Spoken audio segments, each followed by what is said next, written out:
3টা বছরে জালেমরা এমন কোন অত্যাচার নেই, টর্চার নেই আমার শরীরে করে নাই। মাথার চুল থেকে পা পর্যন্ত 1 ইঞ্চি জায়গা ফাঁকা নেই।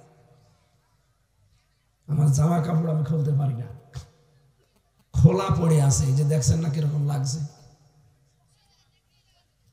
রেস্টে থাকার দরকার আমার। ডাক্তারও বলেছে মুখে টেপ মেরে রাখবেন, কিছু চাইলে লিখে দেবেন।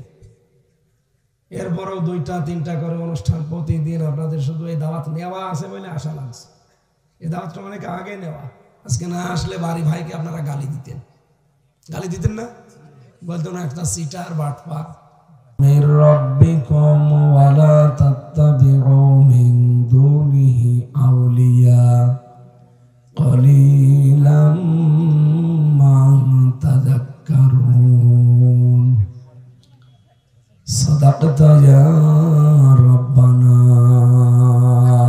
আল্লাহুম্মা সাল্লি আলা। দাঁড়িয়ে আছেন কেন ভাই? বসে পড়েন, জায়গা পেলে বসে পড়েন। এরপরে যেন আর বলা না লাগে।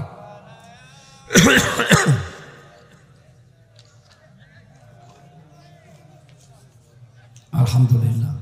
আপনারা একটু পিছন, তো একটু পিছন একটু পিছন। আরে এখানে দাঁড়িয়ে থাকবেন, কথা বলবেন না। মিডিয়ায় বসো, বসো।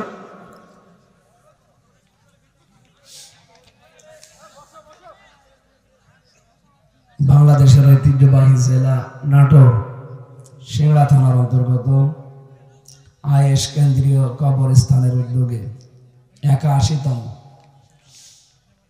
তোমার দাদারও বড়, ঐতিহাসিক তাফসীরুল কোরআন মাহফিলের স্বনামধন্য সভাপতি হাজারো আলেমের ওস্তাদ জনাব আলহাজ মাওলানা আব্দুল খালেক দামাত বারকাতুহুল আলিয়া, প্রধান অতিথি আপনাদের এলাকার সন্তান সাবেক যুগ্ম আহ্বায়ক নাটোর জেলা বিএনপি, সাবেক সাধারণ সম্পাদক সিংড়া উপজেলা বিএনপি এবং সংসদ সদস্য মনোনীত প্রার্থী বাংলাদেশ জাতীয়তাবাদী দল, আমাদের পরিচিত আমাদের বড় ভাই জনাব মোহাম্মদ দাউদার মাহমুদ, আতালাল্লাহু উমরাহু ওয়া বারাকাল্লাহু ফি হায়াতি, আমিন। বিশেষ অতিথি বাংলাদেশ জামাতে ইসলামী সিংড়া উপজেলার শ্রদ্ধাভাজন আমির অধ্যাপক আবা মাতা আমানুল্লাহ দামাত বারকাতুহুল আলিয়া।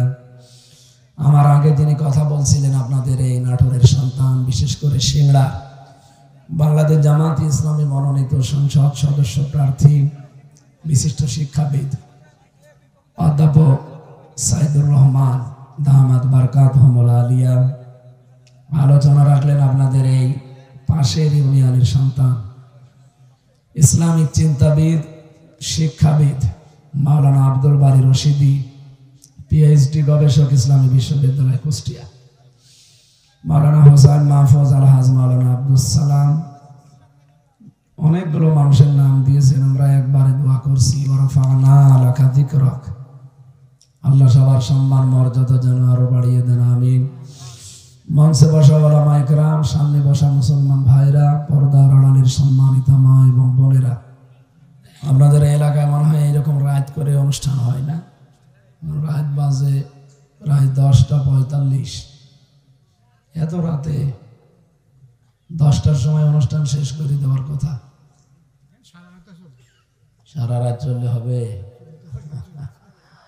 না। এটা ইসলামে যেটা নেই আপনি জোর করে পালন করবেন কেন?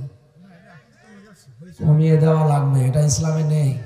যত গুরুত্বপূর্ণ কাজ থাক, এশার নামাজের পরে নবীজি নিজে ঘুমিয়ে পড়তেন।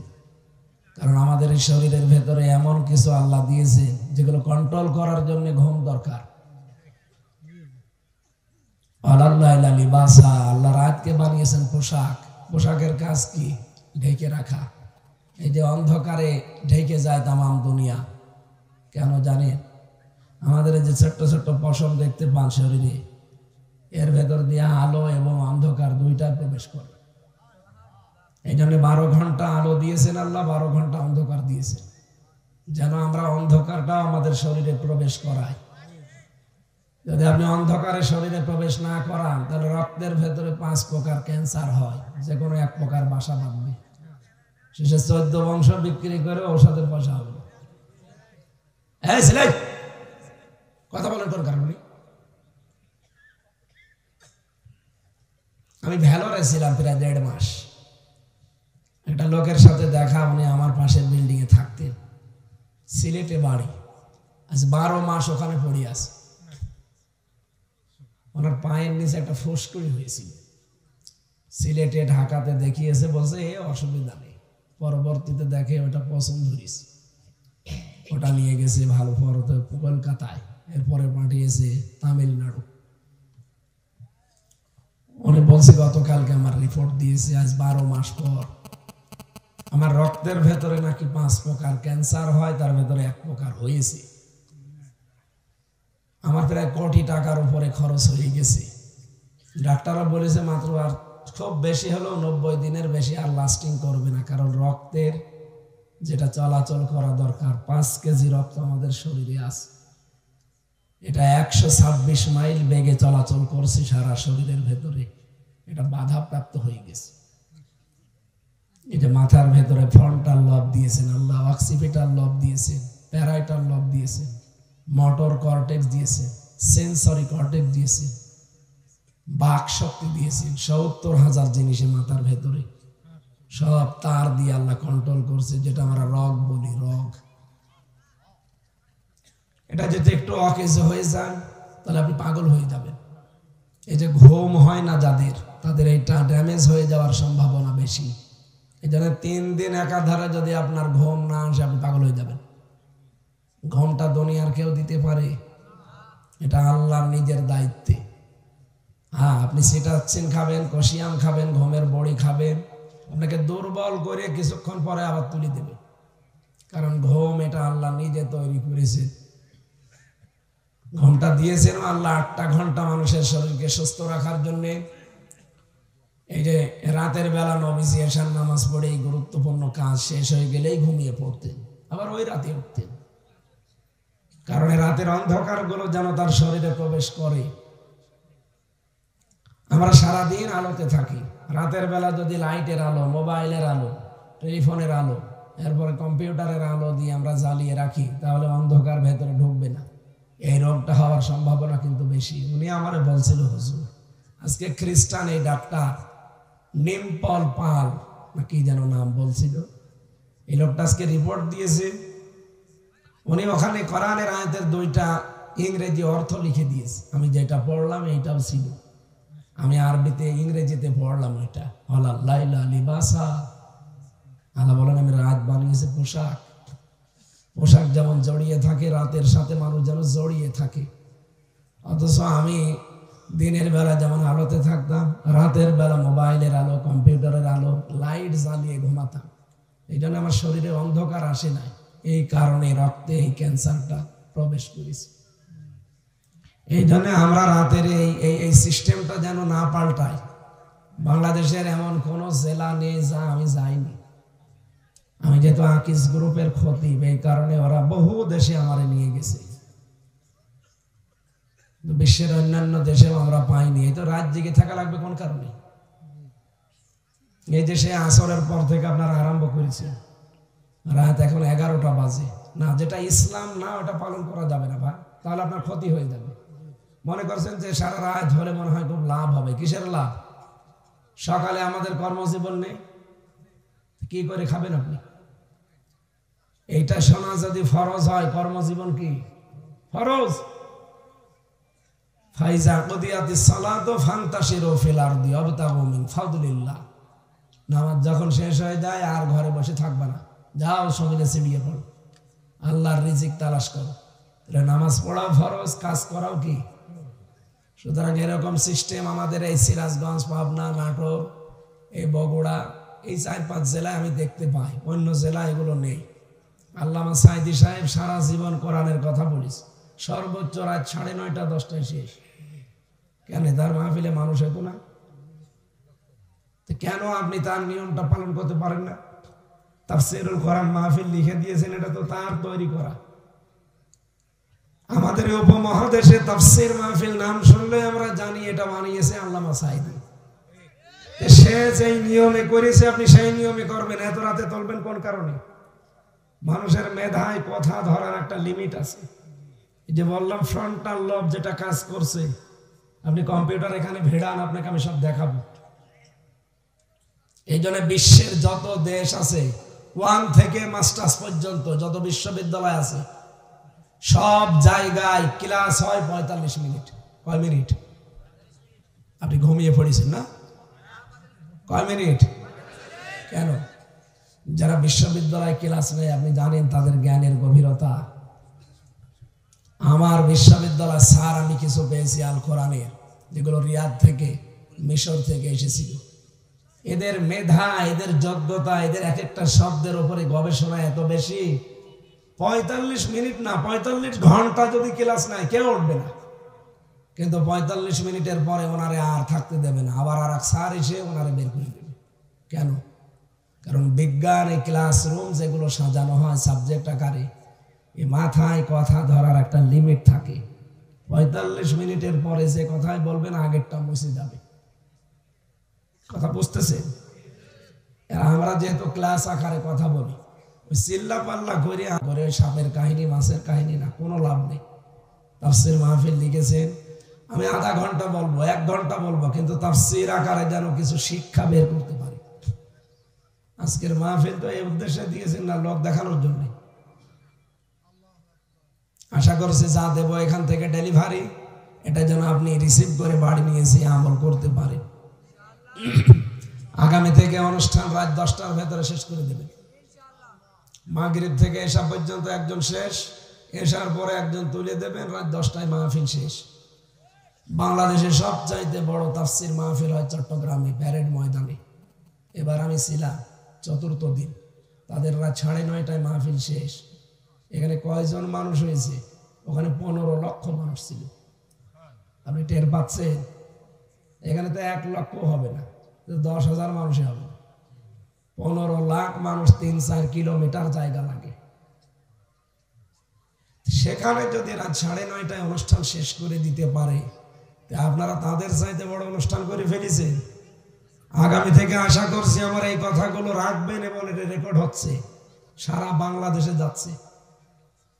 আগামী অনুষ্ঠানে যদি কাউকে আমাকে নিয়ে আসেন কোনো জেলায়, আমি সাইদি সাহেবের মতো নিয়ম করে দিয়েছি, রাত 9:30টায় 10টায় মাহফিল যেন শেষ হয়ে যায়। যদি পারেন এই নিয়ম নিয়ে আনবেন, না হলে আমাদের দাওয়াত দেওয়ার দরকার নেই। খালি বাড়ি ভাইয়ের মুখের দিকে তাকিয়ে আমি এখনো জেগে আছি, আমার এখন ঘুমিয়ে পড়ার কথা। 3টা বছরে জালেমরা এমন কোনো অত্যাচার নেই, টর্চার নেই আমার শরীরে করে নাই। মাথার চুল থেকে পা পর্যন্ত 1 ইঞ্চি জায়গা ফাঁকা নেই। আমার জামা কাপড় আমি খুলতে পারি না, খোলা পড়ে আছে। এই যে দেখছেন না কিরকম লাগছে, এখন রেস্টে থাকার দরকার আমার। ডাক্তারও বলেছে মুখে টেপ মেরে রাখবেন, কিছু চাইলে লিখে দেবেন। এরপরেও 2টা-3টা করে অনুষ্ঠান প্রতিদিন। আপনাদের শুধু এই দাওয়াত নেওয়া আছে বলে আশা লাগছে। এই দাওয়াতটা অনেক আগে নেওয়া, আজকে না আসলে বাড়ি ভাইকে আপনারা গালি দিতেন। গালি দিতেন না? বলতো না একটা সিটার বাটপার। অথচ আমি তো পারছি না, জালেমেরা আমার সব শেষ করে দিয়েছে। আপনারা এখন আইনা ঘরে চেয়ার দেখতে পান, ওটা কারেন্টের শর্ট দেওয়া চেয়ার, ওটা দিলে এভাবে লাফায়। আর আমি মিনি আয়না ঘরে যেখানে ছিলাম 10 দিন, ওই চেয়ারে বসালে ওটা লাফায় না, ওটা ঘরে। হাতের সাথে পায়ের সাথে ওরা ক্লিপ আটকিয়ে দেয়, এই গলার সাথে ওরা বেল্ট আটকিয়ে দেয়, বেল্ট। একটা সুইচ টিপ দেয়, 1 টিপে আপনি 120 বার ঘুরবেন। 1 মিনিটে যদি 120 বার ঘোরে, আপনার মাথা ঠিক থাকবে? কিছুক্ষণ পরে দেখবেন আমি 2-3টা দুনিয়া দেখতে পাচ্ছি। এমন মেশিন সেট করা হাতের সাথে পায়ের সাথে, শুধু এসে মেশিনটা এরকম টিপ মারবে, আপনার আঙ্গুলগুলোর এই নখ সব খুলে চলে আসবে। নখ খুলে নিলে ফিনকি দিয়ে রক্ত বের হয় না? তখন ওর উপরে লবণ ছিটিয়ে দেয়। এই ছিল আমার উপরে শাস্তি। 11 ঘন্টা মাজায় দড়ি লাগিয়ে টাঙিয়ে রেখেছি। যে কথা বলতে পারছে এটা আল্লাহর শুকরিয়া। আমার সামনে কত মানুষ মরে গেছে, বের করে নিয়ে চলে গেছে। আমি তো ভাবিও না যে আমি আবার বাইরে যাব। এখন আমার যে চলছে এটা বোনাস লাইফ না, মাইক আমার মন মতো হচ্ছে না। টন ঠিক করে না, আওয়াজ বাড়িয়ে দেন। কানের দিকে মাইক দরকার, আরো ঘুরিয়ে দেন। বাইরে আওয়াজ দেওয়ার দরকার নেই, এমনি গলা বসে গেছে, জোরে চাপ দিলে আর কথা বলতে পারবো না।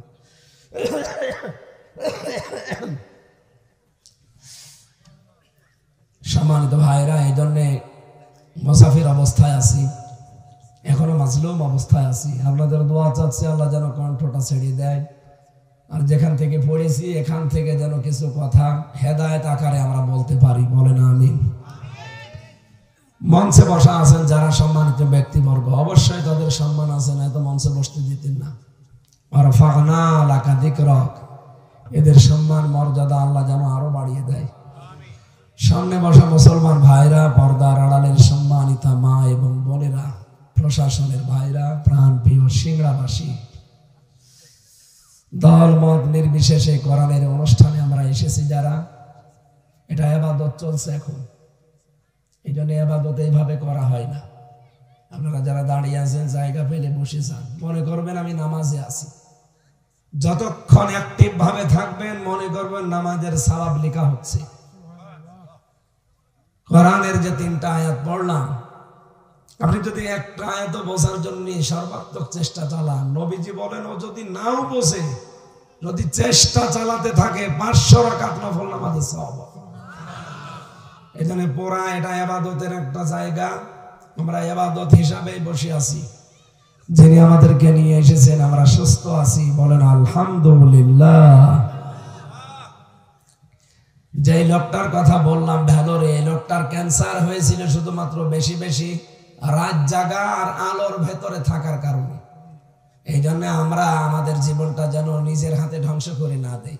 একটা কোনো কিছু শরীরে বেঁধে গেলে তখন দোষ দেয় যে আল্লাহ, না আল্লাহর না, আপনি নিজের দোষ। নবীজি সারা জীবন কোনোদিন গ্যাস্ট্রিক, আলসার, পেটের পীড়া তার হয়নি। কেন হয়নি?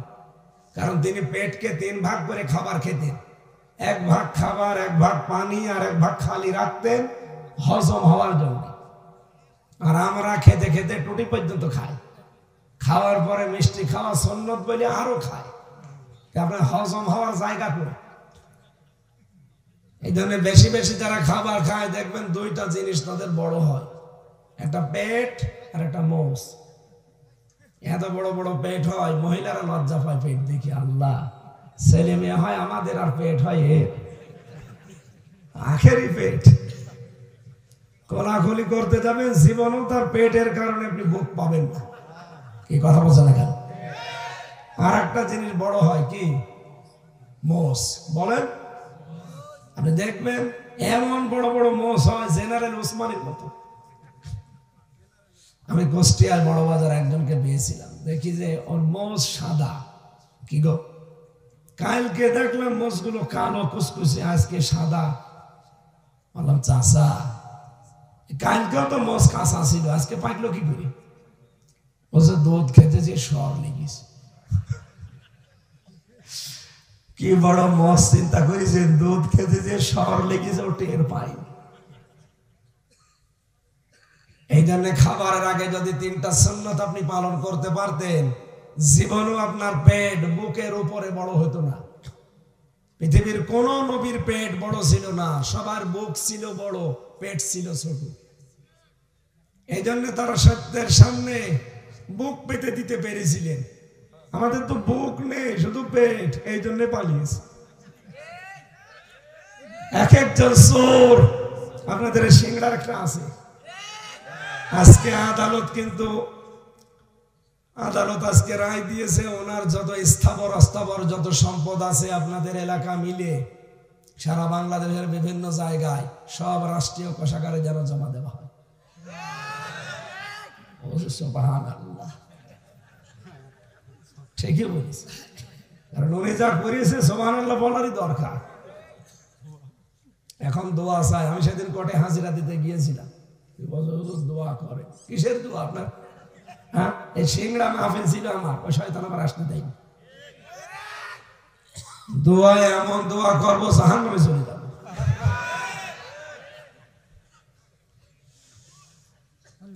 এই যে পাবনা পাশের জেলা, নাটোরের পরে পাবনা না, রূপপুর, যে পারমাণবিক কেন্দ্র হয়েছে, এখান থেকে ৭৬,০০০ কোটি টাকা হাসিনার ছোট বোন রেহেনা এখান থেকে মারিং কাটিং করেছে।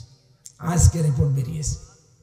রাশিয়া থেকে রিপোর্ট এসেছে আজকে সকাল 10:30টায় যে রেহেনা ৭৬,০০০ কোটি টাকা শুধু একটা প্রতিষ্ঠান থেকে চুরি করেছে। আপনি বলেন এই বংশকে আপনি ভালো বংশ বলবেন কি করে? যারা মাছ মেরে খায় আমরা তাদেরকে মাছি বলি, যারা গাছ কেটে খায় তাদেরকে গাছি বলি, যারা ডাকাতি করে খায় তাদেরকে ডাকাত বলি। কথা বলেন না কেন? আর যারা চুরি করে খায়, চোরের শাস্তি কোরআনে আছে না? সূরা মায়েদার 38 নম্বর আয়াত, সারিকু ওয়াস-সারিকাতু ফাকতাউ আইদিয়াহুম। আল্লাহ বলেন চোর চোর পুরুষ হোক আর নারী হোক সাক্ষ্য প্রমাণে হয়ে গেছে, ওর হাত কেটে দাও।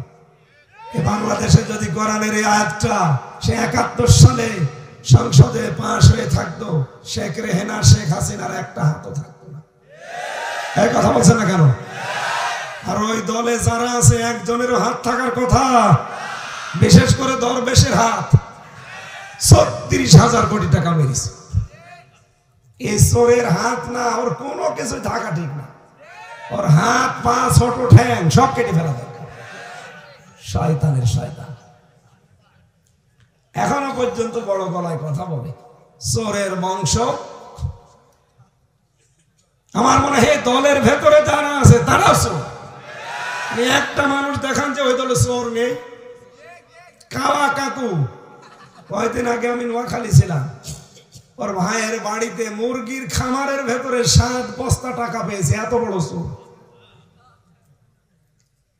ইসলামী ব্যাংক থেকে ওরা ৭৫,০০০ কোটি টাকা মারিং কাটিং করেছে।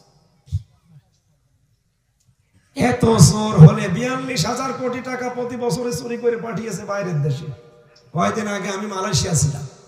ওই শয়তানরা যে দেখি ওই দেশে বানিয়েছে সাহেব পাড়া, কানাডায় বানিয়েছে বেগম পাড়া, আর এই জায়গায় বানিয়েছে সাহেব পাড়া। ওরা থাকে না ওখানে, ভয়তে থাকে সব হোটেলে। যে হোটেলে থাকি আমি, নিচে নামি দেখি 2 শয়তান চা খাচ্ছে। কি গো হুজুর, আমরা আগেই বানিয়েছি। কেন সাহেব পাড়ায় থাকবেন না? ওখানে থেকে মায়ের খাবো। এদেশেও বাংলার জনগণ আছে, পিটিয়ে আমাদের ভত্তা বানিয়ে ফেলবে। কি করলেন আপনি বলেন? চুরি করে নিজেও ব্যবহার করতে পারছেন না, এই জনগণকেও ব্যবহার করতে দিলেন না। আমি মাঝে মাঝে একটু আকাশের উপরে যাই, হেলিকপ্টারে মানুষ নিয়ে যায়, মাহফিল গুলো পাবো না এই কারণে। পাইলট আমারে মাঝে মাঝে দেখায়, হুজুর এই যে দেখেন এই জায়গাগুলো পড়ে আছে, অথচ যত টাকা মারিং কাটিং করেছে 15.5 বছরে, এই টাকাগুলো যদি পাচার না করে ওই শয়তানরা এখানে কর্মসংস্থান বানাতো, তাহলে এই দেশের ৩৬ লাখ যুবক এখন বেকার। কত? ৩৬ লাখ। এই মানুষগুলো বাইরের দেশে যে পায়খানা সাফ করে, রাস্তা ঝাড়ু দেয়, রুটি বানায়, আমি নিজে দেখেছি। এদের বাইরের দেশে যে রুটি বানানো লাগতো না, এই দেশে একটা কর্মসংস্থান পেত, তাও সম্মানজনক জীবন পেত। আমাদের এই দেশটাকে আল্লাহ এমন ভাবে বানিয়ে দিয়েছেন, এটা একটা নিয়ামত। এই যে পাশে নেপাল, ভুটান, ওদের দেশে সমুদ্র নেই। ওরা সমুদ্র দেখতে হলে আমার দেশে আসা লাগবে। আর আমার দেশে হিমালয় পাহাড় নেই, ওদের দেশে আছে। ওখানে আল্লাহ বহু সম্পদ এক জায়গায় করে রেখেছেন। আর আমাদের এই সমুদ্র বন্দরে, এই মাতার বাড়ি যেটা সমুদ্র বন্দর আছে, সন্দ্বীপে আছে, চট্টগ্রামে আছে, এই জায়গাগুলো যদি সত্যি আমরা ব্যবহার করতে পারতাম, আর ব্যবহার সামনে হবে। আজকে সকালবেলা ডক্টর মোহাম্মদ ইউনূস ঘোষণা দিয়েছে যে এগুলো ব্যবহার হবে। এগুলো ব্যবহার হলে ভারতের এই 7 সিস্টার, নেপাল, ভুটান এবং আমাদের দেশ চীন, সবার কাজ হবে। আমাদের কিচ্ছু নেই, কিন্তু আমাদের সম্পদ হচ্ছে আমরা জনগণ। 18 কোটি জনগণ আমরা জনসম্পদে যদি পরিণত করতে পারি। চীন আজকে প্রযুক্তির কারণে এত বেশি এগিয়ে যাচ্ছে। আমার সাথে জেলে চীনা 2 জন ছিল, তাদের নামে মামলা হয়েছিল বলে তারা জেলে আমার সাথে ছিল। এদের যে প্রযুক্তির যে বুদ্ধি, ওদের মাথা না, ওদের মাথা একটা কম্পিউটার। জীবনে যেটা কোনোদিন ভাবতে পারি না সেইটা দিয়ে ওরা জিনিস বানায়। যে পানি খেয়ে খেয়ে আমরা ফেলে দিই না বোতলগুলো, ওরা দেখতাম বোতলগুলো পানি খেয়ে ফেলে দিয়ে মুখগুলো আটকে উল্টো করে 3-4টা প্যাচ দিয়ে বেঁধে চেয়ার হিসাবে ব্যবহার করে। জীবনে কোনোদিন কল্পনাও আসে নাই আমার। চীনে মানুষ পৃথিবীতে সবচাইতে, এখানে যে বাদাম বেচা মাইক নেই নিয়ে আমার কণ্ঠ বুক সব ব্যথা করে ফেলে। মাহফিলের আয়োজন তো দেখে ভালো লাগছে, মাইক কে নিয়েছেন আপনারা? খেজুরতলা বাজারের মাইক। কেন জেলা শহরে মাইক পাওয়া যায় না? যাদের পাওয়ার আছে রওশনের সাথে মতো মাইক নিয়েছে। সম্মানিত ভাইরা, না আমি হচ্ছে না ভাই, আওয়াজ